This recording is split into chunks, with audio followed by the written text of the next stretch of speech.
Praise the lord. దేవునికి మహిమ కలుగును గాక. ప్రతిరోజు క్రమం తప్పక వాగ్దానాన్ని వీక్షిస్తున్న ప్రతి ఒక్కరికి యేసయ్య నామంలో ప్రత్యేక వందనములు.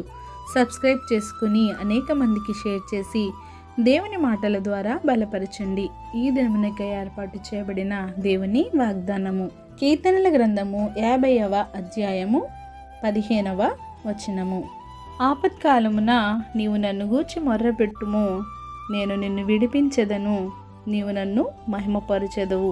And call upon me in the day of the trouble, I will deliver thee, and thou shalt glorify me.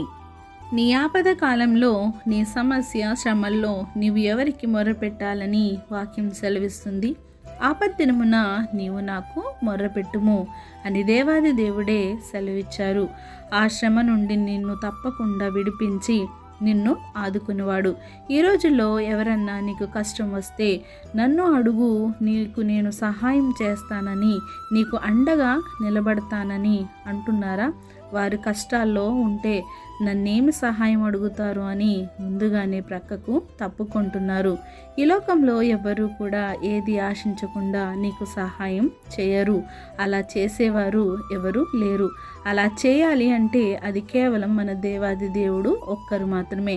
నీ నుండి ఏమి బదులు ఆశించకుండా నిన్ను ఆదుకునేది ఆయన మాత్రమే. దావీదు గారు ఒక మహారాజు అయినప్పటికీ ఆయన ఎన్నో కష్టాలు, నష్టాలు, శ్రమలు, శత్రువులతో పోరాటాలు, యుద్ధాలు, మరణపు అంచుల వరకు వెళ్ళిన దావీదు గారు శ్రమలలో ఉన్నప్పుడు ఆయన రాజరికం, ఆయన అంతస్తులు, ఆస్తులు, ఆయన సైనికులు, రాజుకు కొదువ అంటూ ఏమి ఉండదు. అలాంటివేమీ ఆయనకు అక్కరకు రాలేదు. ఆయన శ్రమలలో ఉన్నప్పుడు కేవలం దేవునికి మాత్రమే మొర్రపెట్టినప్పుడు దేవుడే ఆయన్ను ఆపదల నుండి విడిపించాడు. దావీదు అందుచేత దేవుని ప్రతి విషయంలోనూ ఘనపరుస్తూ, మహిమపరుస్తూ, దేవుని స్తుతించి కొనియాడుతూ, దేవుని యొక్క ప్రేమ కనికరం గురించి ఎన్నో కీర్తనలను రచించి ఆయన మహిమార్థమై వాటిని వెల్లడిపరిచారు. కనుక మన ఆపదలలో మనుషులను ఆశ్రయించక దేవునికి మొరపెట్టు. దేవుడు ఒక్కడే నిన్ను విడిపించి నీకు సహాయం చేస్తారు. అప్పుడు నీవు దేవునికి మహిమకరంగా, ఆయనకు సాక్షార్థమైన జీవితాన్ని జీవించు. ఈ కొద్ది మాటలు దేవుడు దీవించునుగాక. ఈ వాగ్దానం మనందరి జీవితాల్లో నెరవేర్చబడాలని ఆశిస్తూ చిన్ని ప్రార్థన.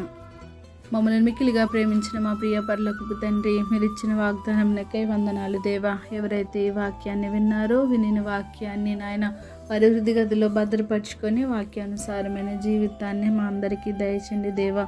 అవును ప్రభా, నీ వాగ్దానం సెలవిచ్చిన రీతిగా నాయన ఆపదలలో నాయన కేవలం నిన్ను గూర్చి మొరపెట్టే వారిగా మమ్మల్ని ఉంచండి నాయన.